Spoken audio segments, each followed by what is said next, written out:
안녕하세요. 이원재입니다. 이원재 끝내주는 경제 1월 11일 목요일 라이브 시작하겠습니다. 레코그나이즈님 오늘도 와주셔서 감사합니다. 네, 언론은 정부의 손안에 있는 피아노가 되어 정부가 연주해야 한다. 누구 이야기일까요?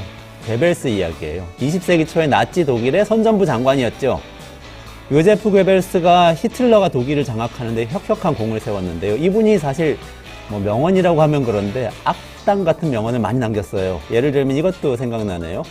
나에게 그 사람이 했던 말 한 문장만 달라. 그럼 그 사람 범죄자로 만들어주겠다. 이런 오싹한 얘기도 했고요. 또 이 얘기도 있어요. 선동은 한 줄이지만 거기에 반박하는 증거는 수십 장이 필요하다. 그래서 일단 선동을 해놓고 나면 그게 다 반박되고 나도 국민들은 그 선동한 내용을 믿게 된다. 굉장히 무서운 이야기 많이 했죠. 결국엔 괴벨스가 나치가 합법적으로 선거를 통해서 집권하는데 굉장한 공을 세웠고요. 집권하자마자 괴벨스가 주도해서 반대파 언론 폐간하고요. 유대계 언론인 쫓아내고요. 비판적 기자들 언론사에서 해고했습니다. 결국에는 독일은 홀로코스트와 제2차 세계대전으로 걸어 들어가게 되죠. 윤석열 대통령의 재가로 임명된 박은민 KBS 신임 사장이 있죠. 이분이 취임 첫날부터 정부의 비판적인 프로그램 폐지하고요. 진행자를 바꿨습니다. 논란이 굉장히 커지고 있는데요. 이 생각하다가 제가 괴벨스 생각이 갑자기 났습니다. 최경영, 홍사훈, 주진우, 유명한 진행자들이죠. 다 줄줄이 그만뒀습니다. 지난 정부에서 공영방송을 장악해서 너무 편향적으로 운영했다 이렇게 비판하면서 이번 정부도 그렇게 하겠다고 이야기하는 것 같은데요. 일단 100번 양보해서 지난 정부가 편향적이었다고 생각하더라도 정부가 해야 될 일은 뭘까요? 그런 일이 다시 벌어지지 않도록 구조를 바꾸는 게 정부의 일 아닌가요? 여러분들은 어떻게 생각하세요? 괴벨스 시절에 베를린 특파원 하던 미국 기자 윌리엄 샤이러라는 사람이 있어요. 이 사람이 제3제국의 흥망이라는 책을 나중에 썼는데요. 히틀러 때 정부를 이제 묘사를 하고 있는데 여기서 언론 통제가 어떤 영향을 끼쳤는지 묘사하는 대목이 있어서 제가 그 부분만 조금 읽어드릴게요. 이렇게 썼습니다. 나는 전체주의 국가에서 거짓말과 검열당한 신문과 라디오에 의해서 사람들이 얼마나 쉽게 속아 넘어가는지를 몸소 경험했다. 얼핏 보기에 교육도 받았고 총명한 것 같은 사람으로부터 아주 야만스러운 말을 들었다. 그들이 라디오에서 들었거나 신문에서 읽었던 망언을 그대로 받아 되풀이하는 것이 확실하다. 그들에게 이의를 제기할 경우에 정해놓고 맛보게 되는 것은 믿을 수 없다는 의심이며 마치 전지전능한 신을 모독한 것처럼 몸서리치게 하는 침묵이었다. 이런 글을 썼는데 너무 공감이 되는 거예요. 물론 제대로 된 언론인이나 언론 소비자라면 괴벨스 말을 따라가지는 않을 겁니다. 이미 우리가 받들고 있는 토마스 제퍼슨과 볼테르의 생각이라는 게 있어요. 토마스 제퍼슨 뭐라고 그랬냐? 미국 헌법을 기초했던 사람이죠. 이 사람은 신문 없는 정부보다는 차라리 정부 없는 신문을 택하겠다 이렇게 얘기했어요. 다 아시죠? 유명한 말이에요. 그다음에 볼테르 원칙이라는 말 많이 전해지죠. 나는 당신이 하는 말에 동의하지 않지만 당신이 말할 권리를 위해서라면 목숨을 걸고 싸워주겠다. 이런 게 사실 언론인들의 기본적인 태도인 것이 맞거든요. 그리고 정부는 그것을 존중하는 게 맞고요. 근데 이렇게 아름다운 말을 실제로 정책으로 구현을 해가려면 어떻게 해야 될까요? 이틀 전에 제가 이준석 신당, 지금 갇힌 개혁신당이죠. 여기서 첫 번째 정책으로 공영방송 개혁 내놨다는 소식 간략하게 전해드렸었는데요. 그게 어쩌면 이 구체적인 방법 중에 하나일 수도 있을 것 같아서 굉장히 눈길을 끌었습니다. 이 내용이 정말 괴벨스를 물리치고 제퍼슨하고 볼테르를 불러올 수 있는 그런 내용인지 오늘 미디어 전문가인 이정환 슬로우 뉴스 대표 모셔서 같이 꼼꼼히 한번 살펴보려고 합니다. 그래서 조금 기다려 주시고요. 그리고 이정환 대표 코너 끝나면 테슬라 박사인 강정수 더코어 총괄 편집인 모실 겁니다. 테슬라가 중국 비아디한테 추월당했어요. 그래서 전기차 세계 1위 자리를 지난 분기에 내줬는데 이대로 2등 기업으로 가라앉는 것인지 전기차 시장이 계속 성장할 수 있을지 그거 살펴보도록 하겠습니다. 네, 그럼 바로 이정환 대표 모시겠습니다. 네, 안녕하세요. 네, 안녕하세요. 네, 이준석 신당에서 내놓은 이 방안 네. 이거 어떤 건지 일단 좀 자세히 설명해 주시겠어요? 네. 아마 많은 분들이 와, 이준석이 이런 걸 치고 들어오네 라고 생각했을 겁니다. 이게 이제 보수의 본질에 대한 질문이고요. 시장에 개입하지 않고 경쟁 체제로 효율을 높인다. 그런 이제 철학에도 맞고요. 또 한편으로는 진보의 위선을 고발하는 그런 효과도 있을 것 같습니다. 문재인 정부 때 뭐 했나라는 질문이죠. 이 진정성과 별개로 일단은 효과적으로 이 중도에서 어떤 이제 이준석의 영역을 만드는 그런 전략이라고 할 수 있겠습니다.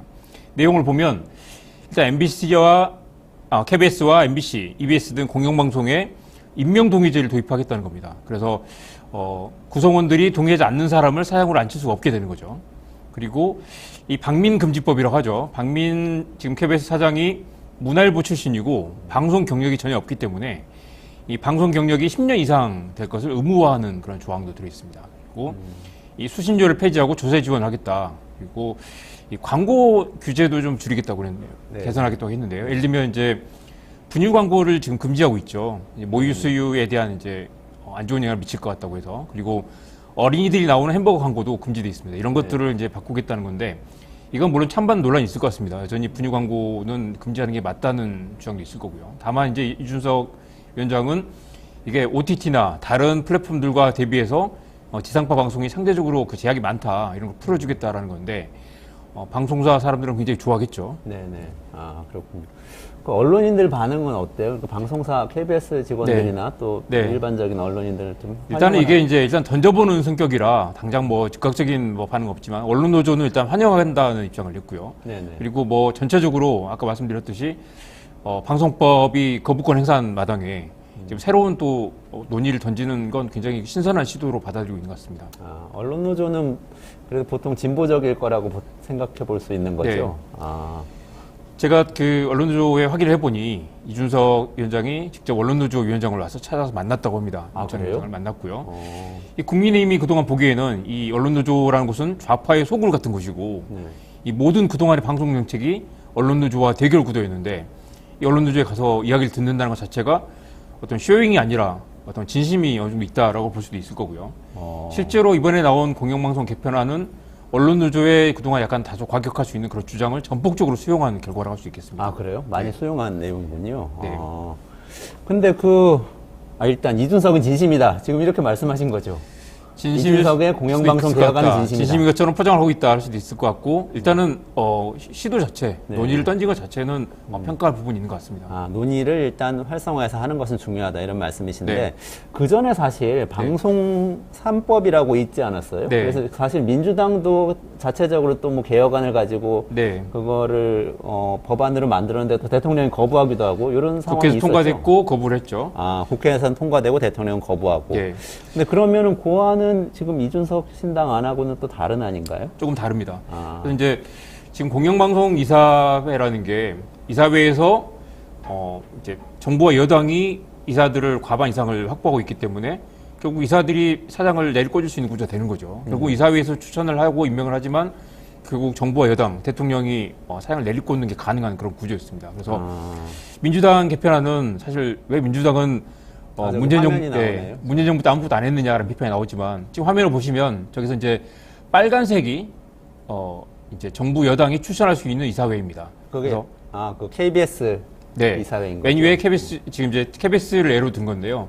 KBS는 7대4 구조고 MBC나 EBS는 이제 6대3 구조라서 크게 다르지 않습니다. 아, 그래서 그렇군요. 맨 위가 현행 그리고 지금 가운데 있는 게 방송 3법, 맨 아래에 있는 게 이준석 아닌데요. 아, 세 개 안을 일목요연하게 네, 비교할 수 그렇습니다. 있네요. 그 지금 빨간색 부분이 이제 정부 여당이 추천하는 이사회 구조라서 지금 현행에서는 한 67% 정도 정부와 여당이 이사회를 장악을 하고 있고요. 네네. 민주당의 방송 3법에서는 여당 추천 이사 비율이 30% 미만으로 줄어들게 됩니다. 그러니까 이제 정부 마음대로 이걸 이사회에서 사장을 선임하거나 마음대로 결정할 수 없다라는 걸 이제 정권의 영향력을 최소화하는 그런 방식인데요. 아, 네. 이준석 안은 아예 이사회에 대한 언급은 없고요. 이사회와 별개로 어떻게 이사회를 바꾸든 간에 구성원들이 반대하는 사장을 임명할 수가 없다라는 어떻게 보면 굉장히 과격한 방안이 됩니다. 그러니까 이사회가 사장을 임명하는 게 끝이 아니고 그 다음에 네, 구성원들이라고 하면 동의를 해야 직원들이죠. 되는데, 예, 전체 직원 투표를 해서 동의를 하지 않으면 안 된다는 건데, 그러니까 애초에 선임하는 과정에서부터 노조나 구성원들의 의견을 충분히 수용해서 왜 누구를 사장으로 하면 좋겠느냐라는 논의를 하고 그 과정에 어떤 식으로 참여하는 절차를 확보하는 것까지 포함이 되겠죠. 아, 그렇군요. 그러면 사장 선임 방식도 이제 방송 3법에서는 이제 국민 추천으로 바꿔서 100명의 추천위원회에서 심사를 하도록 하자. 그래서 이제 예를 들면 이준석 안과 민주당 안을 비교하면 각각 뭐 장단점도 있고요. 민주당 안은 좀 더 이제 지금의 구조를 살리면서 이사회 구조를 좀 합리적으로 해보자라는 건데 이준석 안은 그것보다 훨씬 더 취지는 다르지 않지만 좀 더 공격적인 방식이라고 할 수 있겠습니다. 그래서 구성원들이 동의를 해야 된다라는 건데 그러면 이제 선임하는 쪽에서 정권의 입장에서는 어떻게든 이제 구성원들을 무시하고 할 수는 없는 거고 구성원들이라면 기자, PD도 다 기자, 포함된 PD, 직원들도. 기술직, 행정직까지 다 포함하는 네네네. 그런 방식이 될 텐데요. 절차적 공정성도 확보해야 되고 사실은 이제 그동안 국민의힘과 이제 여당에서는 MBC를 보고 노영방송이다. 노조가 사실 모든 걸 다 한다라는 비판을 했는데 사실 어떻게 보면 그런 논리에 따르면 지금 이제 노영방송을 좀 제도화하는 애초에 그러네요. 구성원들 중심의 어떤 이제 구성원들 의사를 최대한 반영하는 방식으로 가겠다라는 거라서 구성원들이 반대하는 사연을 꽂을 수도 없고요. 이렇게 되면 구성원들의 자율성을 최대한 반영하는 그런 구조, 어떻게 보면 한 발 더 나간 그런 구조로 할 수 있겠습니다. 그러면 기자와 PD와 직원들이 반대하는 사장은 임명되기가 어렵게, 애초에 임명되기가 그러니까 애초에 처음부터 누구를 사용을 할까라는 걸 같이 협의해서 하게 되겠죠. 그럼 노조하고 협의를 자연스럽게 하게 되는 네, 이런 구조가 네, 되는 건가요? 네. 이거 좀 보수 정당이라고 하기에는 굉장히 획기적이긴 하네요. 실제로 이걸 만약의 경우 이준석의 정당이 다수당이 되거나 아니면 집권을 하게 됐을 때 이걸 실제로 받을 수 있을까라는 건 조금 의문이긴 합니다. 네. 어쨌든 뭐 언론노조 위원장까지 만나서 네. 이제 제대로 추진을 하겠다고 이야기를 했다. 네. 그런 말씀이시죠? 네, 좋습니다. 그거 말고 아까 방송 경력 얘기 있었잖아요. 네네. 이 부분 어떻게 봐야 돼요? 그러니까 이것도 이제 이제 방민금지법인데 사실은 방송 경력이 없더라도 뛰어난 언론인일 수도 있겠죠. 근데 이제 워낙 이번에 그 박민 사장이 방송을 너무 모르는 사람이라서 논란이 됐던 거고요. 과거에도 KBS의 정윤주 사장 같은 경우는 한겨레신문 출신이었죠. 방송 경력이 없기도 했습니다. 이제 그런데 이번에 이제 그걸 이 방송 경력을 전제로 하겠다라는 걸 한 거고요. 이번에 그 또 하나 눈여겨볼 부분이 언론노조 위원장 윤창현 위원장이 과거 SBS 노조 본부장 출신이에요. 근데 이제 재밌는 건 SBS가 한때 사장 임명 동기를 끌어내가지고 당시 아마 이제 SBS 지금 태영건설에 윤세영 일가가 뭔가 약점이 잡혀가지고 이걸 받아줬다라는 이야기 있었습니다. 근데 사장 임명 동의를 하면 이 대주주가 사장을 임명할 수가 없는 거예요. 노조가 동의하지 않으면. 당시 이제 가까스로 합의를 해가지고 사장을 임명했는데 그 뒤로 이제 새로운 사장을 임명을 못하고 그래서 그 사장이 무려 7년 동안이나 재임을 했습니다. 그러니까 새로운 사장을 임명하면 노조가 반대할 것 같으니까 사장을 바꾸지 못한 거죠. 결국 이제 나중에는 그 단협을 폐기하고 파업 직전까지 갔다가 그걸 폐기를 했는데 지금 그 윤창현 위원장이 만들었던 그 임명동의 안을 거기 또 공영방송 아니었죠. 그 안을 지금 이제 공영방송 전체 하겠다라는 안을 제안을 했고 그걸 이준석 위원장이 받아가지고 이렇게 바꿔보겠다라고 제안하고 있는 상황입니다. 그 윤창현 위원장이 현재 언론노조 위원장 만났다는 그 분이신 네네. 거죠? 과거 SBS에서 했던 그 안, 그리고 심지어 최대 주주 회장, 오너 회장도 마음대로 사장을 임명할 수 없는 그런 시스템을 한번 실험을 했던 거죠. 그렇군요. 그 다음 얘기는 수신료 폐지 얘기인데 사실 저는 경제적인 데 관심이 많아서 사실 수신료 폐지하고 조세로 지원하겠다 이렇게 하기엔 굉장히 새롭게 들렸어요. 이거 어떻게 봐야 됩니까? 그렇습니다. 어차피 공영방송이고 공영방송의 가치와 사명을 우리가 인정한다면 사회에서 어떤 식으로든 더 공적 지원이 필요하겠죠. 사실 저도 개인적으로는 정권이 바뀔 때마다 수신료 논란이 됐지만 수신료 올리고 좋은 방송 만들도록 해야 된다라는 게 제 오랜 생각이었는데요. 이번에 이준석 안은 이제 정부 지원으로 가자라는 겁니다.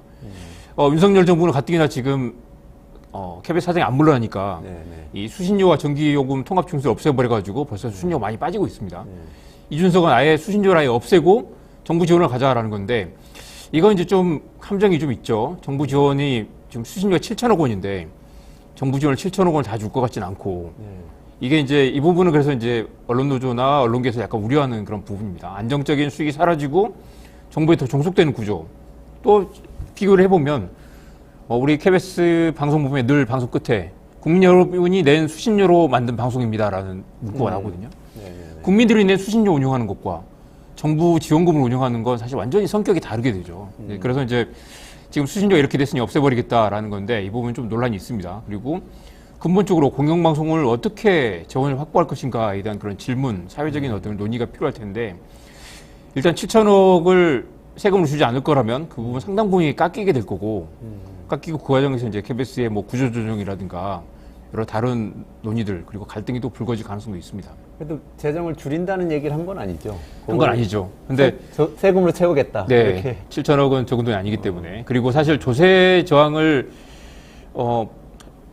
이제 조세 저항을 없애기 위해서 이제 정기요금과 통합징수에서 잘 해왔죠. 잘 해왔고 사실 거의 35년 동안 오르지 않은 상태인데 이걸 이런 식으로 푸는 건 뭐 상당한 반발이 있을 것 같습니다. 네, 네. 개인적으로는 좀 반대하는 입장이신 것 같아요. 뭐 어떻게 안정적으로 공영방송 가치를 높일 것인가라는 게 전제된다면 얼마든지. 그리고 이제 사실 이것도 새로 준조세 성격이니까 가능하면 뭐 통합해서 가는 것도 맞겠죠. 근데 아마 그 과정에서 이걸 좀 줄이려는 시도가 있을 것 같아서 이제 KBS에 좀 위협이 되지 않을까라는 생각이 듭니다. 저는 그래도 네. 재정도 괜찮을 것 같은 생각이 있는데 그 나중에 한번 토론해 보시면 네. 왜냐하면은 이게 어쨌든 예산으로 푸는 거잖아요. 네. 그럼 정부와 국회가 논의를 해가지고 풀게 되는데 네. 그렇게 예산을 가지고 뭐 정부가 통제하려는 의도가 있더라도 예산을 네. 가지고 통제하는 건 간접적이기 때문에 지금처럼 이사회 직접 통제하는 것보다는 조금 개별 방송에 대한 이 간섭은 덜 할 수가 있다. 저는 한편으로 수신료는 지금 법으로 정해져 있어서 2,500원이 딱 고정이 돼 있잖아요. 그런데 대표적인 사례가 두 가지가 있을 텐데 연합뉴스도 법으로 이 보장이 돼 있단 말이죠. 네네. 금액이 정해져 있지 않지만 연합뉴스는 지금 말 안 듣는다고 지금 연간 300억을 깎아가지고 지금 난리가 났죠. 난리가 났고 또 하나 사례는 TBS 서울시에서 운영한 TBS가 지금 의회를 통해서 예산을 완전히 삭감해 버려가지고 지금 완전 문 닫는 상황까지 갈 상황인데 결국 이게 정부 지원으로 간다. 공영방송에 정부가 재원을 보장한다라는 취지가 충분히 한다면 가능하겠지만 자칫 이게 이제 말 안 들으면 지원금 깎는다라는 쪽으로 가게 될 위험이 있고요. 이걸 보장한다면 말씀하신 대로 정부 지원으로 가는 것도 충분히 더 안정적인 재원 구조를 만들 수 있다면 환영할 만한 방안이라고 생각합니다. 네. 일단 오늘은 제가 진 것 같고요. 다음번에 한번 다시 여쭤볼게요. 제가 더 공부를 더 해서. 그러면 이걸 실행할 수 있을까요? 그 그렇죠. 점도 중요한데. 네. 이 민주당은 어쨌든 다수당이기 때문에 네. 그때 윤석열 대통령이 받아주기만 하면 실행한다 이렇게 된 거잖아요. 맞습니다. 그리고 이준석은 지금 이제 막 당을 창당해가지고 현역 의원이 한 명도 없는 상태죠. 네. 허은하 의원이 합류하긴 했지만 그만둔 순간 의원직이 그렇죠. 잃었기 때문에 국민의힘 비례대표 네, 의원이라 전 탈당하면은 지금 이제 여기저기서 끌어들여가지고 기호 3번을 받겠다라고 하고 있는데 3번을 받으려면 6명 이상을 확보를 해야 됩니다. 지금 이제 민주당에서 탈당한 3명의 의원들이 합류할지도 의문이기도 하고요. 그런 상황이라서 지금 이제 막 던져보는 성격이 없진 않습니다. 그리고 20석 이상이 돼야 교섭단체를 만들 거고 그리고 여전히 대통령이 거부권을 또 행사할 수도 있겠죠. 넘어야 될 산이 많습니다. 다만 이런 식으로 처음에 말씀드렸던 것처럼 어떤 이 정책 공백 상태에서 새로운 아젠다를 던지고 논의를 주도하고 토론을 만드는 그런 방식. 한국 사회 양당 정치에서 지금 극단적인 대립과 갈등의 구조에서 이런 논의가 진행되는 건 굉장히 좋고요. 그리고 아무튼 진짜 보수는 정책으로 싸운다. 보수에 맞는 정책이 무엇이냐라는 질문을 던진 것만으로도 굉장히 평가할 부분이 있다고 생각합니다. 그리고 이준석은 애초에 중도 무당층을 대상으로 포지션을 잡았고요. 네. 반윤석열과 반이재명 사이에서 이런 양당 정치의 한계를 파고드는 이런 전략은 앞으로 이런 비슷한 정책을 들고 나온다면 상당 부분 중도지대를 확보하는 전략이 될 수 있을 거라고 봅니다. 굳이 시나리오를 써보자면 네. 지금 국회 300석이잖아요. 네. 거부권 넘어가려면은 3분의 2 이상이 지지하면 그래도 대통령 네. 거부권 네. 넘어갈 네. 수 있는 네. 거 아니에요? 한 번 거부하더라도. 네. 그러면은 이제 이준석 신당이 제2당 정도가 돼서 네. 민주당이 1당, 네. 이준석 신당이 2당이라면 합쳐가지고 200석 넘으면 3당 정도만 돼도 합쳐서 3분의 1을 채울 수 있다면 가능하겠죠. 네, 그리고 그런 이런 이제 공영방송 지금은- 낙하산 논란은 사실 진보와 보수를 떠나서 한국 사회 오랜 숙제였고요. 네네. 비슷한 논란이 아무튼 문재인 정부 때도 있었으니까요. 그리고 네네네. 표현의 자유라는 건 자유민주주의의 가치도 맞기 때문에 오히려 이런 주제야말로 여야 좀 이렇게 합의해서 어떤 타협 지점을 찾을 수도 있지 않았을까. 근데 네. 이제 지난 1년, 2년을 돌아보면 이재명 대표의 그 검찰 수사 문제도 얽혀 있었고, 여야가 어떤 이제 그 합의할 수 있는 그런 타협의 지점이 전혀 없는 상태였죠. 근데 이 시점에서 궁금해지는 게 네. 문재인 정부가 2022년까지였잖아요. 5월까지. 맞습니다. 그전에 민주당이 다수당이고 네. 그래서 그때는 180석 하여튼 민주당하고 좀 네. 비슷한 유사한 성향을 가진 정당까지 하면 진보가 180석 이렇게 많이 얘기했었잖아요. 네, 네. 그럼 정부도 민주당 정부, 네, 네. 의회도 민주당 그러면은 그때 할 수 있었던 거 아니에요? 뭔가? 정말 그게 안타까운 부분이고 당시 언론운동 진영에서도 왜 그때 처절하게 싸우지 못한다라는 반성도 있습니다. 근데 문재인 정부 입장에서 보면 어느 정권이나 정권을 잡으면 생각이 달라지는 것 같기도 하고요. 그리고 우리 편 방송이라기보다는 좀 우리가 좀 합리적인 방송 사장을 내려보내겠다, 세우겠다. 우리는 그렇게 예를 들면 박민 같은 사람 안 내세운다라고 생각할 수도 있겠죠. 그렇지만 사실 정치라는 게 또 반대 진영에서 보면 그 사람이 그 사람, 니네도 똑같이 하지 않았느냐라는 이야기도 나올 수 있고요. 또 당시 문재인 정권이 30년 간다는 이야기도 있었죠. 그렇기 때문에 당연히 민주당이 정권 연장할 거라고 봤고 급하지 않다고 생각하게 했을 거고요. 당시 또 MBC 사장을 보면 최승호 사장이나 박성재 사장을 보면 나름 또 존경받는 언론인, 실력이 있는 언론인이라고 평가도 받았고 해직 언론인 출신이고 해직 언론인들이 방송사 사장을 한다는 건 뭔가 이 엇나간 역사의 수레바퀴를 제자리를 돌려놓는다는 느낌도 있어서 거기에 대해서는 또 평가도 좋았단 말이죠. 근데 애초에 우리는 좋은 사람을 심으니까 낙하산도 괜찮다. 착한 낙하산, 나쁜 낙하산의 차이가 아니었던 거죠. 그 부분을 사실 왜 그때 바로잡지 못했을까라는 생각이 들죠. 그리고 또 하나 문제는 고대영이라고 KBS 사장이 있어요. 박근혜 때 임명된 사장입니다. 이 사람을 해고를 했던 거죠. 문재인 정부에서.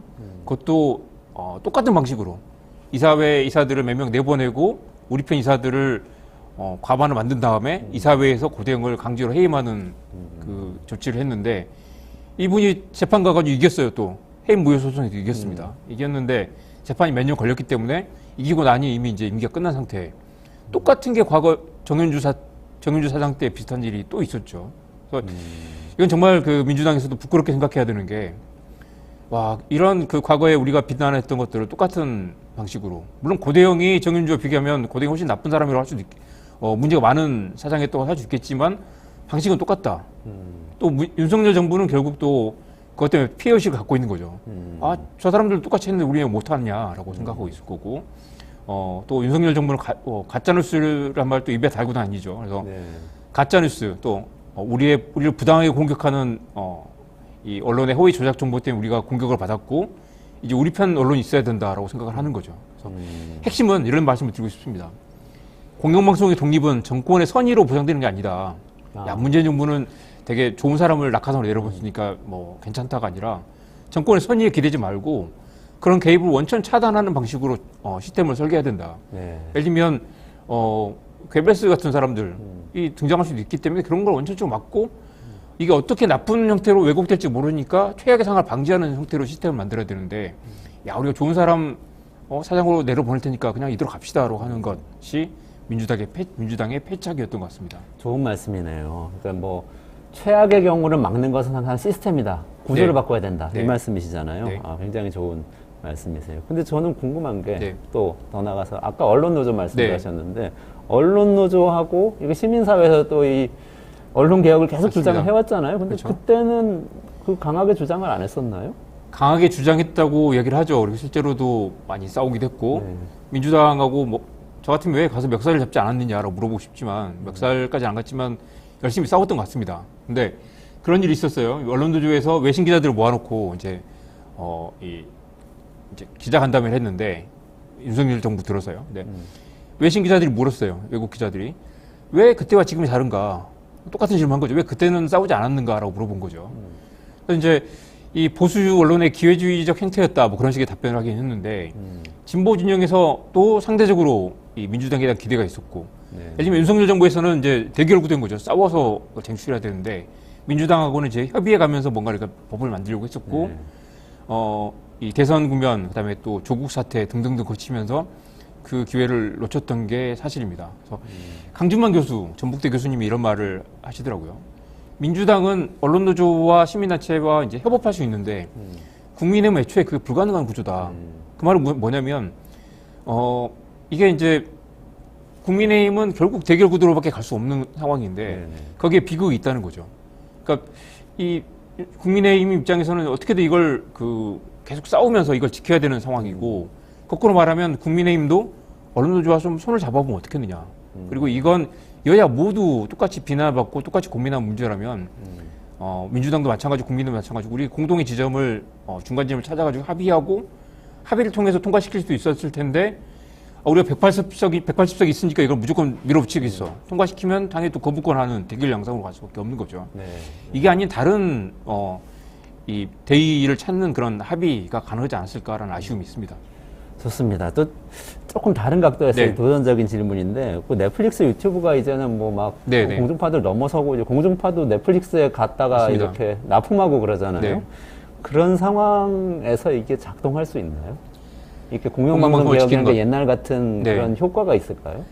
그러니까 공영방송이 일단 상업적인 방송들과 경쟁해서 어떤 이제 경쟁 우위를 갖기는 쉽지 않을 수도 있죠. 그렇지만 여전히 우리가 공영방송이 필요하다고 생각한다면 공영방송을 계속 유지할 수 있는 어떤 그런 재원에 대한 보장도 필요할 거고, 또 한편으로는 많은 국민들이 물을 거예요. KBS가 뭘 더 잘하냐, MBC가 도대체 SBS와 다른 게 뭐냐라고 질문한 사람들도 있을 거고요. 굳이 거기 답을 찾자면 공영방송의 가치가 뭘까요? 예를 들면 연대와 사회적 합의, 그리고 지속 가능성, 예를 들면 기후변화, 아니면 포용성, 우리 사회의 뭔가 그런 갈등을 조정하는 역할들에 대한 논의를 공영방송이 만든다면 우리가 공영방송을 좀 더 신뢰하고 믿고 아끼고 애정하고 여기에 기꺼이 수준을 더 올려도 된다라고 말하는 국민들이 늘어날 수도 있겠죠. 근데 결국 이제 그 실력의 문제거나 공영방송의 사명과 가치에 대한 우리 사회적 합의나 어떤 이 지지 기반이 없다라는 생각도 듭니다. 이준석 위원장은 이 정강정책에서 요거 발표하면서 네. 재난방송 얘기도 하더라고요. 네네. 재난방송 같은 것들을 이렇게 재정으로 해야 된다 그런 얘기인데, 마지막으로 좀 다른 나라들은 어떻게 하고 있어요? 그렇죠. 이것도 얘기가 긴데, 그러니까 BBC가 이제 대표적인 공영방송이라고 하잖아요. 거기는 연간 한 20만 원 정도 수신료를 냅니다. 내는데 이제 그걸 또 없애겠다고 해서 지금 논란이 좀 있습니다. 거기도 수신료 폐지. 어디나 이제 그 비슷한 게 있고요. NHK도 수신료 기반으로 운영되고 있고, 미국에 이제 존경받는 그 NPR이나 PBS 같은 경우는 이제 공영방송이지만 재원이 이제 기부금에 의존하는 그런 민간 시스템이- 기부금인가요? 네, 민간 기부금도 기업 기부금도 있고, 보면 미국 사시는 분들 NPR에 대한 그 자부심이 굉장히 높은 것 같아요. 네. 그래서 이제 뭐 공영방송 특유의 재미없는 그런 방송도 있지만 믿고 보는 방송, 그리고 네. 우리가 NPR을 지켜야 된다라고 하는 분들도 있고, 그래서 네. 어떤 이제 그 재원 구조를 이제 NPR은 이제 좀 약간 TBS는 독특한 구조죠. 지역 방송사들의 이제 방송을 내려보내고 거기에 이제 시민들 후원으로 이렇게 유지되는 그런 구조라서 한국에도 이런 공영방송의 어떤 이제 높은 사명과 가치, 그리고 국민의 강력한 지지 기반을 바탕으로 공영방송에 뭔가 좀 이렇게 멋진 이 모델을 보여주는 것이 좀 우선 아닐까. 우리가 늘 낙한사장과 뭐 땡박, 땡문 뭐 그런 논란이 있었다면, 지금 이제 땡윤 방송에 논란이 있었다면, 그런 것들을 불식시키고 실력으로 공영방송이랑 이런 거다라는 걸 보여줄 수 있는 그런 것들을 보여줄 수 있다면 공영방송 개편에 국민들 지지, 그리고 새로운 어떤 모델이 가능하지 않을까라는 생각이 듭니다. 저는 진짜 공감되는 게, 저 미국에 있을 때, 뭐 유학했을 때, 뭐 좀 일할 때, 그때 네. 아이가 되게 어렸었어요. 근데 PBS를 엄청 열심히 봤거든요. 거기 우리 아는 분 계실지 모르겠네요, 요즘. 세서미 스트리트라고 네, 그렇죠. 애들 영어 공부시키려고 많이 보는 옛날에 AFK에서도 하던 그 방송도 거기서 만들고. 그 세서미 또 되게 스트리트에 품질이 높아요. 세서미 스트리트에 뭐죠, 이렇게 장애인들 주인공이 등장하기도 하고, 맞아요. 거기는 정신지체 캐릭터를 만들기도 맞아요, 하고, 맞아요. 요즘 그런 것들이 이제 공영방송이니까 가능하다라는 그리고 생각이 인종 있었죠. 배합도 항상 그렇죠. 흑인, 아시아인 네. 다 네, 백인 그리고 이렇게 꼭 섞여 있어요. 정치적으로 올바른 그런 이제 네네. 메시지를 계속 내죠. 아. 그런 방송이 한국에도 필요하지 않을까. 근데 또 품질도 높아서 너무 재밌으니까 애들이 계속 보게 되더라고요. 네. 그게 공영방송의 품격과 실력이라고 생각합니다. 그렇군요. 실력도 키워야 한다. 네. 그렇지만 구조는 또 마련을 해야 한다. 네. 총선 지나고 나서 이게 좀 잘 풀릴 수 있을까요? 짤막하게 어떻게 생각하세요? 일단 윤석열 정부는 스타일상, 윤석열 대통령 스타일상 안 할 것 같지만, 총선에서 민주당이 과반을 가져가면 다시 시도할 거고요. 네네네. 역시 또 거부권을 행사하겠죠. 국민님이 선방하면 쟁점에서 밀려날 가능성이 높지만, 네네. 어떤 식으로든 강준만 교수의 제안처럼 민주당 주도, 아니 힘의 대결로 밀어붙여서 통과될 문제는 아니고요. 해봤는데 안 됐잖아요. 공영방송의 독립은 여야 모두에게 좋은 것이라는 발상의 전환, 그리고 국민들, 시민사회의 강력한 요구를 통해서 이 문제를 윤석열 정부 안에서 해결을 해야 된다고 봅니다. 네. 좋은 이야기네요. 네. 공영방송 문제만은 우리 사회가 다 같이 푸는 문제로 한번 만들어보자. 네. 특히 이제 보수정당을 표방했던 이준석 신당까지 이렇게 이야기를 네. 꺼낸 김에 한번 그렇게 만들어보자. 그런 말씀이신데, 오늘 너무 좋은 말씀 감사합니다. 네. 여기까지 진행하겠습니다. 네, 고맙습니다. 네.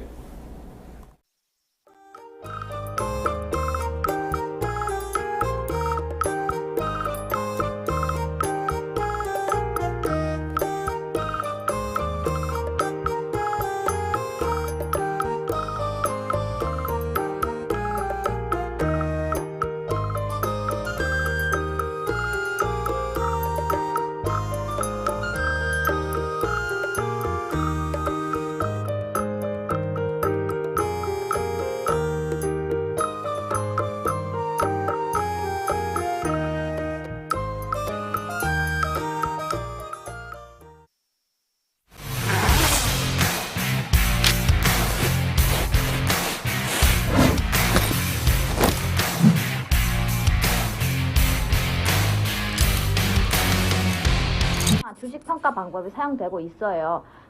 다 들어봤죠, 이거? 이건 기본이잖아. 이거 모르는 사람 있어? 자, PAR. PAR 뭐야? 라는 거. 그치. 그게 주당 시장.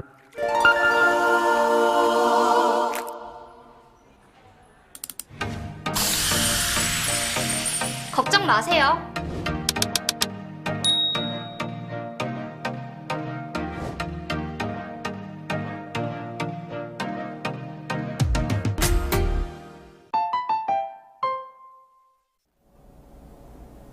네, AI 시대 시간입니다. 강정수 박사님 모시고요. 오늘 비아디와 테슬라 전기차 이야기 해보겠습니다. 안녕하세요. 어서 오세요. 반갑습니다. 네. 얼마 전에 뉴스에서 저도 한번 소개해드렸는데 중국의 비아디가 네. 계속 1위일 것 같던 세계 1위일 것 같던 테슬라를 제치고 전기차 판매 분기 1위로 올라섰다. 이런 뉴스가 있었어요. 네, 어떻게 맞습니다. 보세요? 우선은 뭐 3, 4분기에서도 사실은 3,000대밖에 차이가 나지 않았어요. 작년 3, 4분기. 그러니까 예, 3분기 때 43만 5천 대, 44만 1천 대 뭐 이렇게 해가지고 뭐 얼마 차이가 나지 않았었고요. 그래서 꺾일 수도 있다라고 충분히 생각했는데 사실 테슬라도 많이 4분기 때 생산을 했거든요. 43만 5천 대에 비해서 4분기 때는 48만 4천 대대로 생산했는데 비아디가 50만 대를 넘어서 52만 6천 대로 넘어선 거죠. 그래서 차이를 많이 내고 있다라는 거고 사실 비아디는 플러그인이라든지 그러니까 하이브리드라든지 뭐 이런 것도 만들기 때문에 이런 걸 치면은 사실은 더 많습니다. 그리고 비아디는 버스도 만들고 있고 트럭도 만들고 있고 전기버스, 전기트럭 이런 것도 만들고 있거든요. 그래서 이 패신저카라고 하는 승용차 시장만으로 봤을 때도 4분기 때 비아디가 넘어섰다라는 거는 대단히 놀랍고 가장 또 연초에 올해 연초에 세계 자동차 시장을 놀라게 했던 사건이라고 볼 수도 있습니다. 아니 사실 저희는 테슬라는 뭐 투자도 해보고 네. 일론 머스크 너무 유명하니까 책도 읽어보고 했는데 비아디는 잘 몰라요. 비아디 우리로 따지면 현대차 같은 회사라고 생각하면 그렇지는 않죠. 비아디가 어떻게 시작을 했냐면 삼성전자하고 LG전자 피처폰에다가 배터리 공급하면서 시작을 했어요. 배터리 스마트폰에 배터리를 공급을 하면서 쉽게 시작했고 그 다음에 이제 중국 정부의 도움을 받아서 내가 또 자동차 만들고 싶다. 그래서 처음부터 만든 거는 내연기관을 일부 좀 만들었지만 사실은 바로 이제 하이브리드 차를 만들었었고 그러면서 전기차로 넘어갔는데 여러분이 아셔야 될 것은 세계 1위 보통 배터리 기업이 CATL 중국에 세계 2위 배터리 기업이 BYD입니다. 그러니까 BYD는 자체 차량일 뿐만이 아니라 지금 테슬라에게도 BYD 배터리가 들어가고 있고 그다음에 벤츠에도 들어가고 있고 그다음에 토요타에도 들어가고 있고 BYD가 LFP 배터리 부분에서는 대단히 세계 2위 사업자라는 부분도 우리가 기억해야 되고요. 그리고 이제 다른 기업하고 이제 다른 것은 BYD 같은 경우에는 우선은 배터리를 자기가 만들다 보니까 가격 경쟁력이 있죠. 왜냐하면 배터리 가격에서 가장 비싸잖아요. 자동차 부분에서 가장 많은 부분을 차지하는 거니까. 이거를 쓰는 게 아니라 자기가 만들다 보니까. 그리고 또 자기 혁신 능력이 있습니다. 그래서 LFP 블레이드라고 블레이드라는 건 판인데요. 보통 우리가 배터리 하면 원형 배터리잖아요. 동글동글한 거. 동글동글한 우리가 배터리를 연결해서 이제 팩을 만들고 뭐 이렇게 하는 건데요. 그러다 보면 빈 공간이 생기잖아요. 이 빈 공간이 효율성을 떨어뜨린다고 보고서 이 동그란 걸 뜯어가지고 얇은 쇠판을 이렇게 연결한 다음에 여기를 꽉 채웠어요. 꽉 채우는 방식으로 해서 효율성을 되게 높이는.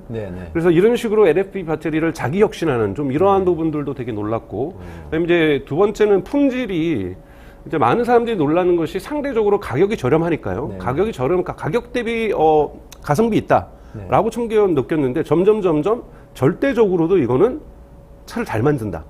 그래요? 그래서 일론 머스크가 그전에는 사실은 조금 조롱을 했었는데 2023년 5월 달에는 공식적으로 그러니까 highly competitive 이렇게 얘기하면서 매우 경쟁력이 있는 그래서 자기 존경한다 BYD를 이런 식으로까지 일론 머스크도 BYD를 지켜줄 정도로 품질에서 좋다라는 거고 또 이제 세 번째가 보통 테슬라의 장점을 수직 통합이라고 하거든요. 그러니까 스타트업답게 예를 들면 제가 말씀드렸었는데 테슬라는 의자도 자기네들이 만들거든요. 그렇게 만드는 것처럼 BYD도 비슷합니다. 수직 통합을 해서 왜냐하면 BYD도 배터리를 만들죠. 그 다음에 칩 들어가는 반도체도 만듭니다. 그러니까 자동차에 들어가는 반도체도 자기네가 만들고 그 다음에 모터도 자기가 만들어요. 그래서 예를 들자면 BYD의 특수 모델 같은 경우에는 정말 유리하고 공 빼고는 자기네 다 만든다 할 정도로 이런 수직 통합이 잘 돼 있다라는 것은 대단히 제어할 수 있고 네. 품질을 계속해서 개선할 수 있는 능력들을 갖고 있다는 부분에서 BYD는 무시할 수 없다고 볼 수 있죠. 네. 그렇군요. 기업 자체는 어때요? 기업의 매출 규모나 시가총액이나 이익 이런 것들이 시가총액은 어떤가요? 대단히 낮죠. 근데 이제 BYD가 유명해졌던 것은 우리 그 세계적인 유명한 투자자? 버크셔 서웨이. 네, 버크셔 스웨이가 초기 투자를 했죠. 그래서 사실은 네네네. 유명해졌죠. 그래서 얼마나 대단하길래 버크셔 스웨이 그 회사가 네네네. 테슬라는 투자를 안 하고 BYD에다 투자를 하느냐. 그래가지고 사실 세계적인 주목을 받았고요. 네네. 그러면서 이제 했는데 예를 들자면 2022년 기준에서는 프라핏이 전기차만 봤을 때 프라핏 마진 순이익률이라고 하는 것이 한 7%대까지 올라갑니다. 네. 그러니까 5%에서 7%대까지 이제 왔다 갔다 한다는 건 뭐냐면 여러분 보셔야 되는 것이 지금까지 전기차를 생산하면서 프라핏을 내는 기업은 테슬라하고 중국 기업 몇 개밖에 없어요. 그러니까 포드 같은 경우나 GM 같은 경우도 본인들이 인정하거든요. 지금 전기차는 적자 보면서 만들고 있다.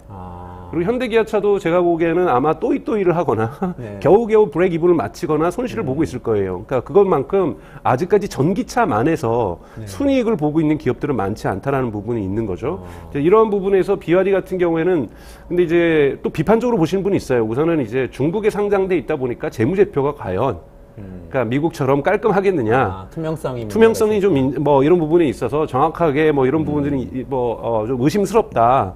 이런 부분이 있고 이제 BYD 공장이 일부 나왔는데 그러니까 테슬라 같은 경우에는 이런 부분들이 대부분 자동화돼 있는데 이 배터리를 만드는 것이 무진장 많은 사람들이 일을 하고 있어요.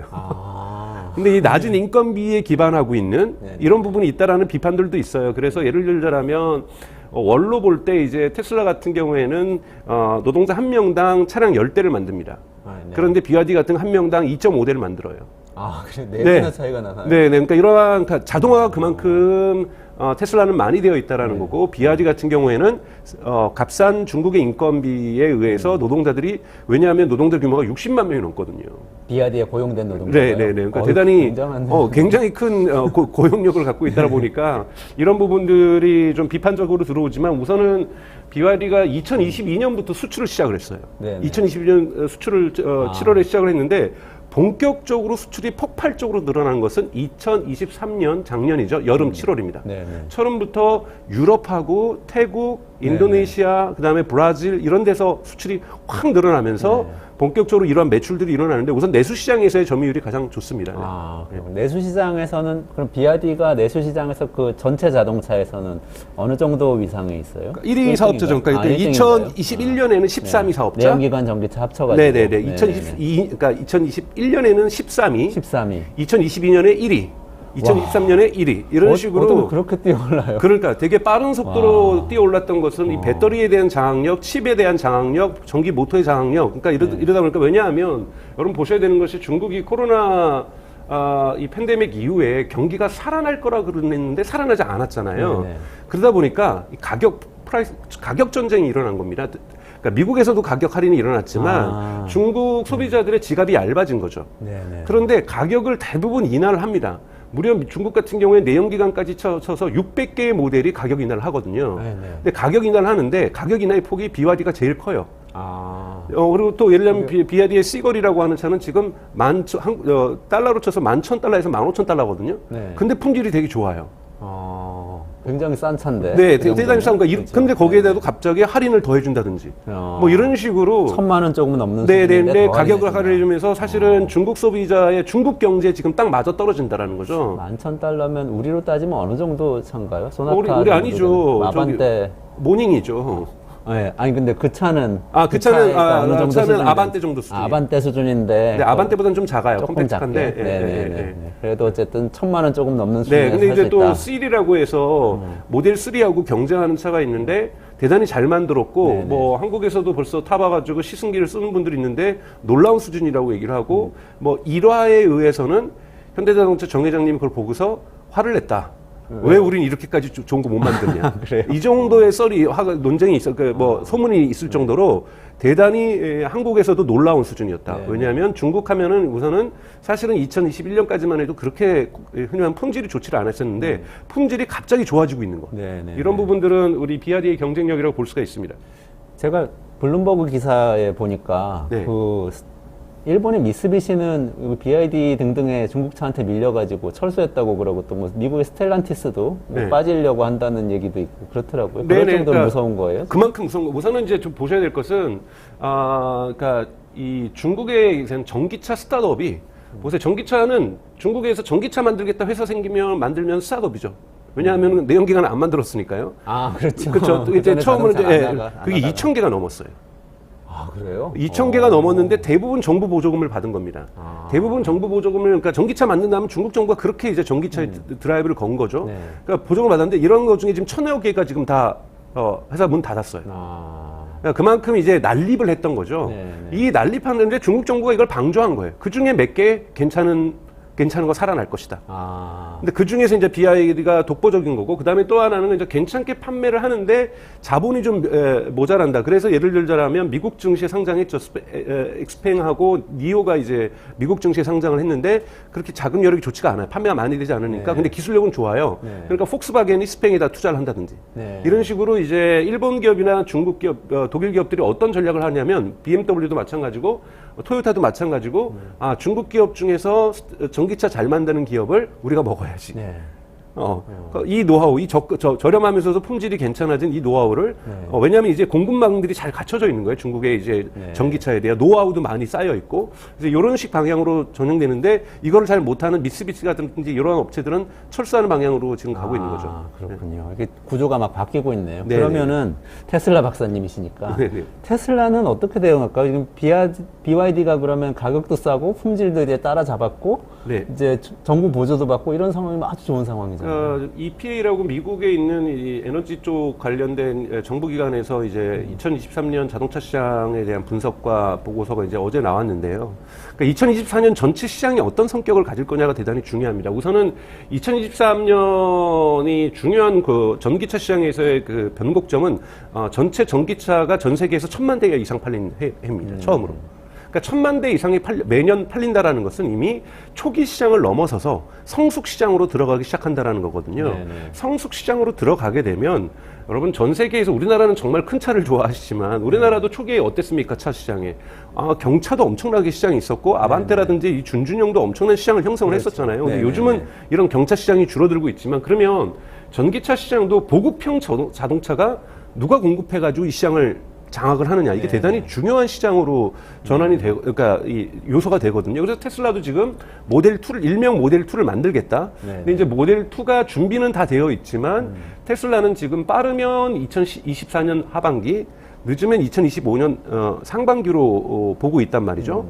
그러면 테슬라는 우선은 소형차 그러니까 그것이 이제 25,000달러짜리 미치고 아마 2만 달러 정도를 할 거라고 보는데 그것이 나오기 전까지는 BYD에게 밀릴 수 있다라고 저는 생각이 들어요. 네. 그러니까 2025년부터 본격적으로 생산을 하면은 BYD보다 밀리진 않은데 지금 테슬라가 2024년에 예상되는 판매 대수가 220만 대입니다.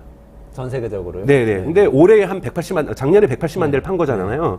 요 정도에서 뭐 한 30, 40% 정도 성장하는데 BYD가 과연 220만 대를 넘을 것이냐. 네.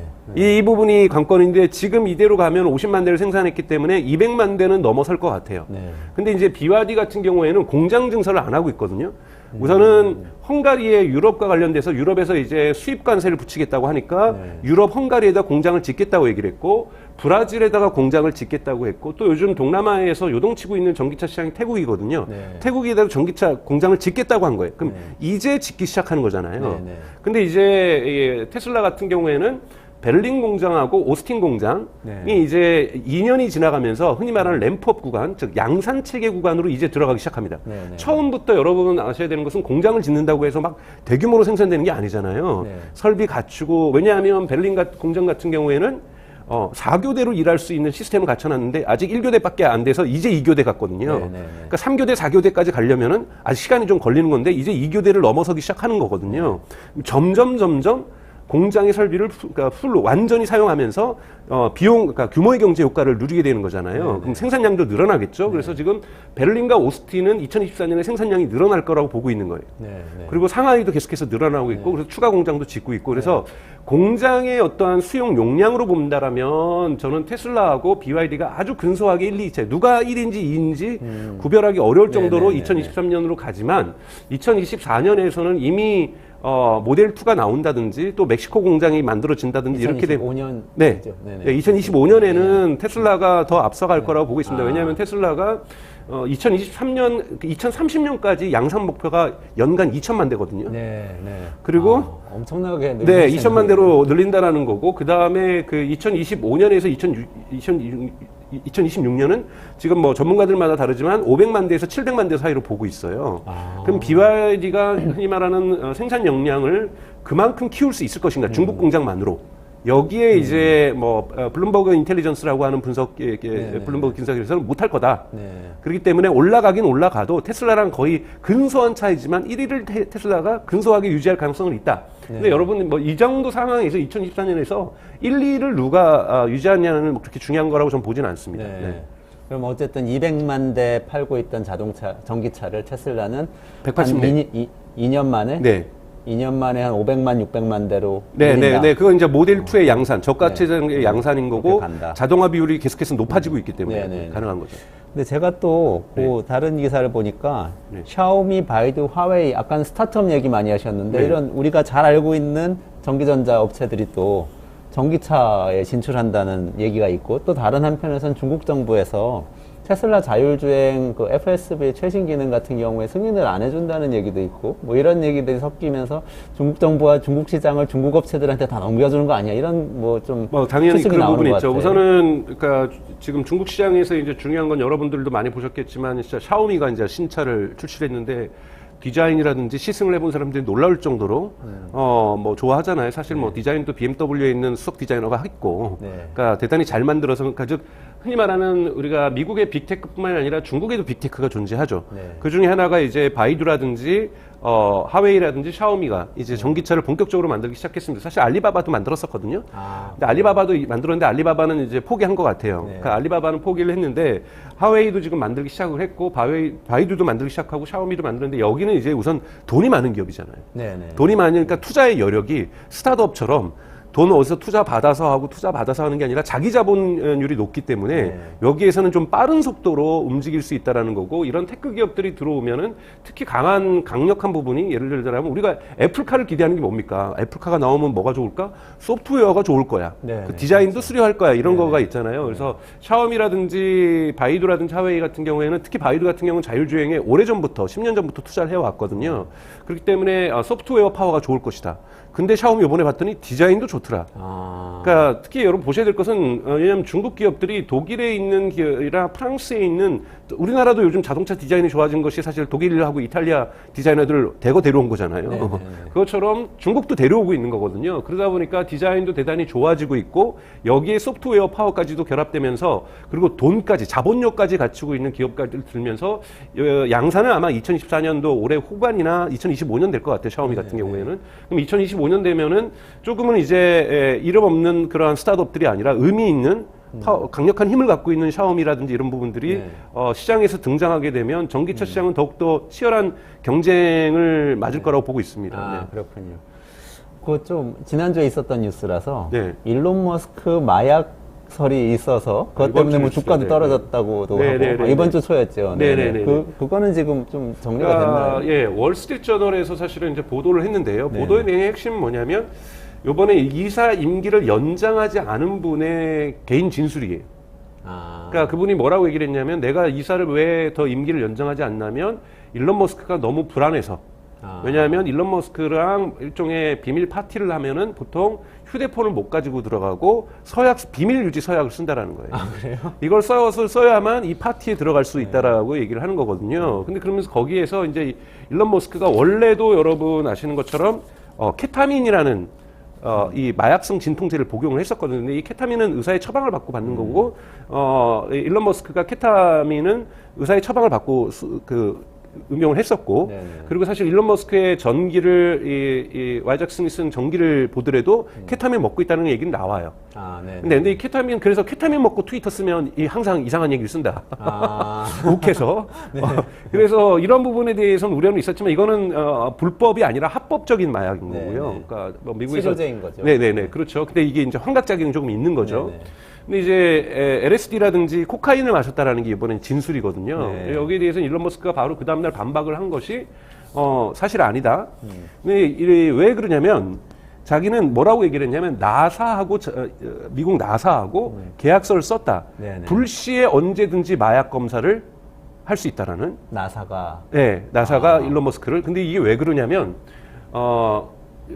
이 연방 정부의 계약을 받는 회사의 대표는 네. 언제든지 마약 검사를 받아야 돼요. 그게 미국 법에. 아, 그래요? 근데 여러분 테슬라는 연방 정부하고 계약을 안 맺지만 스페이스X의 전체 매출의 한 40%에서 50% 사이가 다 미국 나사로부터 받는 그렇죠. 겁니다. 네, 맞아요. 그렇기 때문에 이 CEO 리스크들을 연방 정부가 주는 데서는 그러니까 예를 들면 CEO가 부도덕하면 안 되는 거예요. 부도덕해도 안 되고 불법을 해서도 안 되는 거거든요.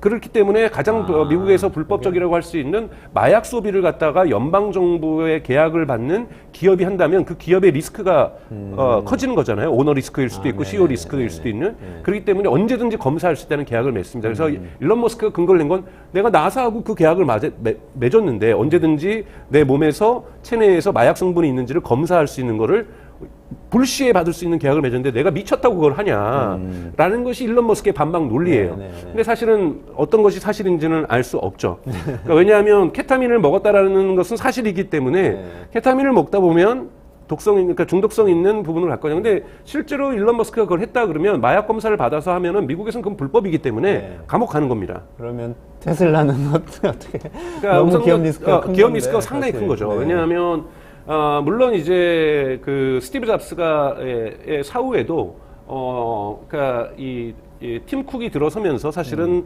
애플이 계속해서 성장하기 때문에 미국 같은 경우는 우리나라처럼 그렇게 심하게 오너 리스크에 집중되어 있지 않다라고 볼 수가 저는 있고 그래서 이사회라는 것들도 존재하고 지금 사실은 테슬라에도 제2인자, 제3인자들이 좀 있습니다. 뭐 전체 생산을 관리하는 사람이라든지 R&D 총괄을 한다든지 소프트웨어 총괄에도 유명한 사람들이 있거든요. 그렇기 때문에 2인자가 나타날 가능성도 분명히 존재하고 있고요. 근데 이제 사실은 스티브 잡스보다 훨씬 더 카리스마적이잖아요. 일론 머스크가. 그러니까 그렇기 때문에 사실 일론 머스크의 공백은 분명하게 존재할 거라고 생각이 드는데 저는 이제 테슬라에는 여러분 1년에 한 번씩 마스터 플랜이라는 걸 발표를 해요. 테슬라의 목표가 지속 가능한 사회로의 변화를 가속화하는 것. 이것이 이제 테슬라의 목표다 보니까 여기에 맞는 마스터 플랜들을 발표를 하고 뭐 지금 마스터 플랜 3까지 나왔죠. 여기에 의해서 기업들이 지금 착착 진행되고 있기 때문에 이거대로 간다라면 테슬라의 성장은 저는 의심할 여지가 없다. 이거대로만 간다라면 의심할 여지가 없다라고 생각하는데 분명히 당연하게 단기적으로는 큰 부정적인 효과가 있을 거고요. 중장기적으로도 제2인자가 나타나서 기업을 정리해주지 않는다라면 리스크는 대단히 크다고 볼 수가 있습니다. 그렇군요. 그건 약간 좀 테슬라와 관련된 불확실성 중에 하나로 아, 생각을 예, 그럼요. 해야 테슬라의 되는 리스크, 거네요. 여러분 리스크 없는 기업이 어디 있겠어요? 테슬라의 리스크는 두 개예요. 하나는 CEO 리스크, 그 다음에 중국 리스크죠. 중국 리스크. 아까 말씀하신 그 네, 그러니까 그 중국 중국에서의 성장. 경쟁도 있고 예를 들자면 FSD에 대해서 지원을 시켜준다고 들을 수 있고 또 예를 들자면 애플도 마찬가지잖아요. 지금 애플의 주가가 떨어지는 것도 중국에서 애국주의가 발생하면서 이 매출이 줄어드는 거잖아요. 그런데 지금까지는 테슬라를 경쟁할 수 있는 제품이 없었어요. 중국에. 없었으니까 사람들도 중국 사람들도 테슬라를 좋아해서 샀어요. 공장도 테슬라가 중국 상하이에 있겠다. 그런데 이제 중국하고 그러니까 테슬라하고 경쟁할 수 있는 제품들이 쏟아져 나오기 시작한다라는 거예요. 그러면 중국에서 미중 갈등이 강화되면 애국주의가 발생할 수 있는 거거든요. 그렇게 되면 테슬라의 매출이 중국 시장에서 줄어든다는 건 중국이 제가 말씀드렸던 것처럼 제1회 전기차 시장이고 제1회 전체 승용차 시장에서 1회 전 세계 1위 시장이란 말이에요. 1위 시장에서 시장 점유율이 떨어진다. 이거는 주가에도 영향을 안 좋게 할 수도 있고 테슬라의 실적에도 좀 안 좋은 영향을 줄 수가 있기 때문에 중국 리스크는 대단히 크다고 볼 수가 있습니다. 그렇군요. 그러면 중국 리스크 관련해서요. 중국하고 관련해서 내수 시장은 그런데 지금 BYD 관련해서 또는 뭐 내연기관 포함해서 자동차 시장 기사 나오는 걸 보면은 중국 기업들이 수출 시장에서도 굉장한 성과를 거두고 있다 이런 얘기들이 네, 나와요. 맞습니다. 그 부분은 어떻습니까? 2022년에는 이제 미미하게 중국 기업들이 이제 수출을 했다면 2024년에 이제 본격화됐고, 근데 그것이 이제 말씀드렸던 것처럼 7월부터 이제 하반기부터 BYD를 중심으로 해서 니오라든지 스팽이라든지 엑스팽이라든지 이런 것들이 수출이 유럽에 되기 시작하고 있고, 남미라든지 동아시아에도 수출이 되고 있는데, 우선 유럽에서 이제 화가 난 거죠. 우선 리스크가 있습니다. 2024년에도 과연 중국이 세계 시장을 주도할 것인가? 여러분 보셔야 될 것이 2023년 전 세계에서 자동차 수출을 가장 많이 한 나라, 내연기관까지 포함해서 원래는 어디입니까, 여러분? 일본이었어요. 네네네. 일본을 꺾었습니다. 아, 중국, 일본을 꺾었어요? 네, 중국은 꺾어서 중국이 이제 2023년 공식적으로 세계 제1의 자동차 수출 국가가 된 거예요. 내연기관 포함. 네네네. 근데 여기에서 이제 전기차 같은 경우에도 2024년에 25만 대를 갖다가 유럽에 수출을 했습니다. 네네네. 근데 이제 2022년에는 그러니까 BYD만 25만 대를 수출한 거거든요. 네. 그러면 이건 2022년에 6만 대를 수출했고, 그러니까 대단히 많이 성장을 한 거죠. 네네네. 그럼 2024년에는 더 많이 수출할 거라는 거죠. 근데 이 수출이 이제 근데 유럽연합 집행이 그러니까 이 정부 측에서는 이게 결코 이 좋은 게 아니죠. 왜냐하면 제가 한 번만 여기서 말씀을 드렸었어요. 네네네.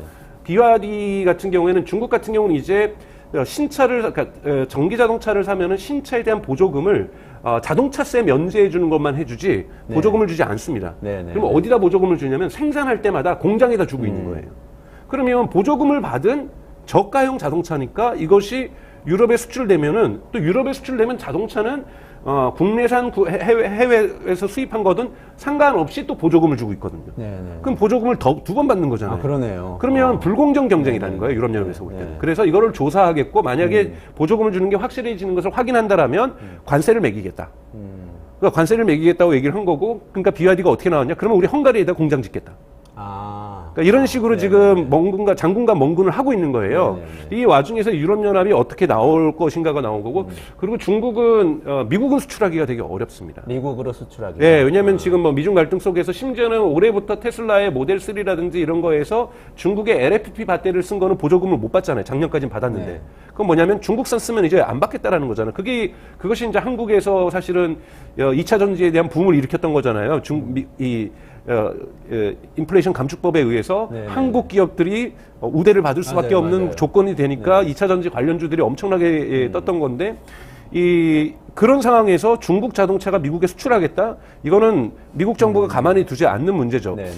그래서 근데 이제 법이 정해져 있으니까, 법은 이제 미국 땅에서만이 아니라 북미에서 생산된 거는 인플레이션 감축법에 적용을 받거든요. 네네. 그랬더니 이제 BYD가 멕시코에 공장 짓겠다. 네네네. 이렇게 나오고 있어요. 그러면 이제 어떻게 이제 미국 정부가 이거를 풀지는 지켜봐야 되기 때문에, 가장 큰 시장이라고 하는 세계 3대 시장이라고 할 수 있는 중국, 미국, 유럽에서, 중국은 BYD라든지 중국 기업들이 강하게 먹고 있지만 네네. 이미 완전히 장악을 하고 있는 거죠. 네네. 그런데 이제 미국하고 유럽 시장에서 맥을 못 춘다라면, 아무리 신흥 시장이라고 있는 아시아나 뭐 남미 시장이 있다고 할지라도 세계 시장에서 계속해서 석권하는 거는 한계가 있을 수 있다. 네. 근데 이제 만약에 미중 갈등이 풀리고 그다음에 유럽연합에서 뭐 헝가리의 공장을 짐으로써 풀린다라면 계속해서 세계 시장을 주도할 수 있는, 그래서 저는 당분간 세계 시장은 어쩔 수 없이 테슬라하고 BYD가 주도할 거라고 보고, 여기서 얻을 수 있는 교훈은 뭐냐면, 여기 근데 여러분 보시면 전통 자동차 업체가 없잖아요. 그러네요. 폭스바겐 뭐 폭스바겐이라든지 토요타라든지 현대기아차가 아니란 말이에요. 네. 현대기아차는 요번에 뭐 실적은 좋지만 네. 이 세계 시장을 주도하는 건 아니거든요. 네. 그래서 이 세계 시장을 주도하기 위해서 전기차 시장으로의 우리가 이제 인정해야 될 건 뭐냐면, 내연기관 시장은 시간이 언제가 됐든 언젠가는 끝난다. 그러네. 이게 2030년이든 2035년은 끝날 수밖에 없는 구조잖아요. 법이 그렇게 되어 있으니까. 그러면 우리가 어떻게 이 세계 시장에서, 전기차 시장에서 주도권을 가져올 것인가? 다행스럽게 배터리 부분에서는 우리 한국 산업이 어느 정도 자리를 잡고 있는데, 현대기아차도 잘하고 있어요. 근데 저희 주장이 뭐냐면, 현대기아차 하나로 되겠는가? 네. 네. 우리도 스타터 뭐 2,000개까지는 아니더라도 네. 전기자동차 한 200개 생겼다가 그중에 한 180개가 망하더라도 그러네요. 좀 몇 개의 기업들이 새로운 패러다임으로 새로운 접근을 해서, 왜냐하면 우리가 사실은 현대기아차 때문에 성장했던 이 벤더들, 그러니까 부품 납품업체들이 이 품질이 되게 좋거든요. 그럼 그들의 품질들을 좀 가져오고, 칩도 생산하는 삼성전자 있게요, SK 있겠다. 그럼 칩도 한국에서 생산되고 있고 네네. 그렇다면 충분히 그러니까 배터리하고 칩 그다음에 모터가 생명이거든요. 그럼 이 모터 부분만 해결한다라면 충분히 다양한 스타트업들이 한국에도 경험이 좀 만들어질 수는 있다라고 저는 생각이 들어요. 그래서 몸집이 좀 가벼운 이러한 전기차 업체가 한국에도 탄생한다면 좋지 않을까 하는 이것이 이제 제 생각입니다. 그걸 정책적으로 막고 있는 건 아니죠, 지금은? 아직 어떤- 막고 있죠. 막고 있는 왜냐하면 이것이 건가요? 이제 과거에 우리나라는 자동차 산업이 이제 기억하실지 모르겠지만 김영삼 정부 때 삼성 자동차를 허가해 주잖아요. 네네네. 뭐냐면 자동차 산업은 허가제입니다. 허가제구나. 그러니까 신고제가 아니라 허가제거든요. 근데 굳이 이거를 바꿀 이유가 없었던 거죠. 네네네. 그렇기 때문에 저는 자동차 산업을 이제 허가제가 아니라 왜냐하면 한번 망하면 우리가 삼성 자동차 망하면서 엄청난 사회적 여파가 있었잖아요. 네네. 연쇄적으로 기아 자동차 만나고 이면서 IMF가 또 시작되는 네네네. 단초도 됐었잖아요. 그래서 자동차 산업은 워낙 많은 초기 자본이 들어가기 때문에 흔히 말하는 썬크 코스트, 이 매몰 비용이 크기 때문에 되게 정부가 두려워합니다. 네네네. 그래서 저는 근데 이 전기차는 그렇게 매몰 비용이 크지 않거든요. 네. 그런 면에서 좀 전기차와 관련해서는 등록제로 바꾸는 좀 이러한 정책 전환이 저는 필요하다고 보고 있습니다. 그렇군요. 어떻게 보면 중국의 이 전기차에 대해서 했던 그 정책이 산업 정책의 교과서 같은 그런 거 네. 같아요. 저는 네. 그걸 좀 우리나라도 그건 좀 배우면 좋겠네요. 그럼요. 베트남도 보세요. 베트남도 지금 빈페스트라고 하는 기업이 네네네. 2023년에 미국 기업에 미국 증시에 상장했잖아요. 네네네. 그러니까 즉 빈페스트라고 국내 전기차를 베트남 자체 회사에서 만들다가 그걸 지금 미국으로 수출하고 있고 올해는 대단히 많이 수출할 거라고 보고 있고 미국 증시에 상장한단 말이에요. 네네네. 그러니까 전혀 뭐 5, 6년 전까지만 해도 빈 그룹은 물론 유명합니다. 베트남에서. 네네네. 빈센트라는 그러니까 이 빈페스트라고 하는 전기차 업체가 이렇게 등장할 거라고는 아무도 상상하지 못했거든요. 네. 근데 당당하게 미국 시장에서 판매를 하고 있다라는 거예요. 그렇죠. 근데 이런 부분을 저희가 봐야 된다는 겁니다. 네. 그런 부분들을 우리도 좀 네.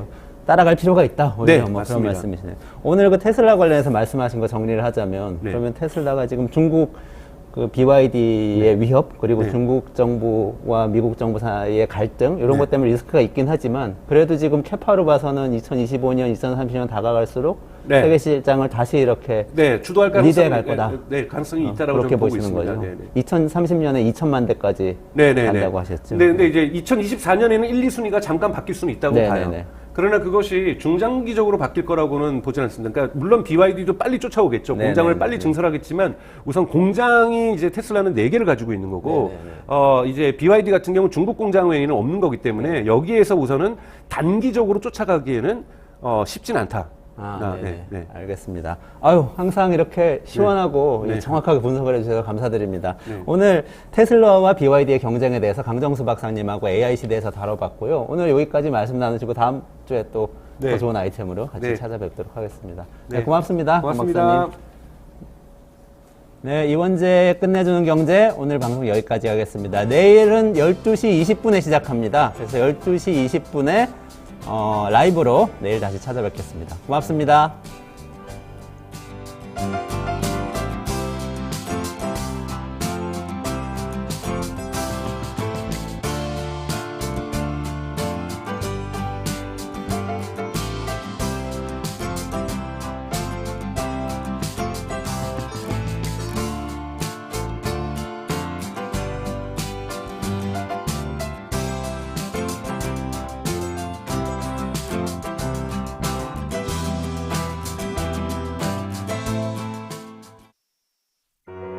우리 아이 재단에서 뜻을 함께할 정기 후원자분들을 기다립니다.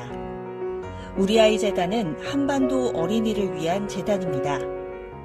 배고픈 어린이들에게 영양 가득한 국수를 보내고 영유아 자폐 조기 검사 지원, 베이비박스의 이유식 정기 배달, 중증장애 및 취약 아동들을 지원하고 있습니다.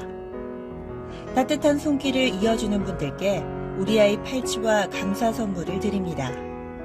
지속적인 지원을 통해 더 많은 어린이들에게 도움을 줄 수 있도록 정기 후원자가 되어주세요. 후원 문의 02-2128-3344, 2128-3344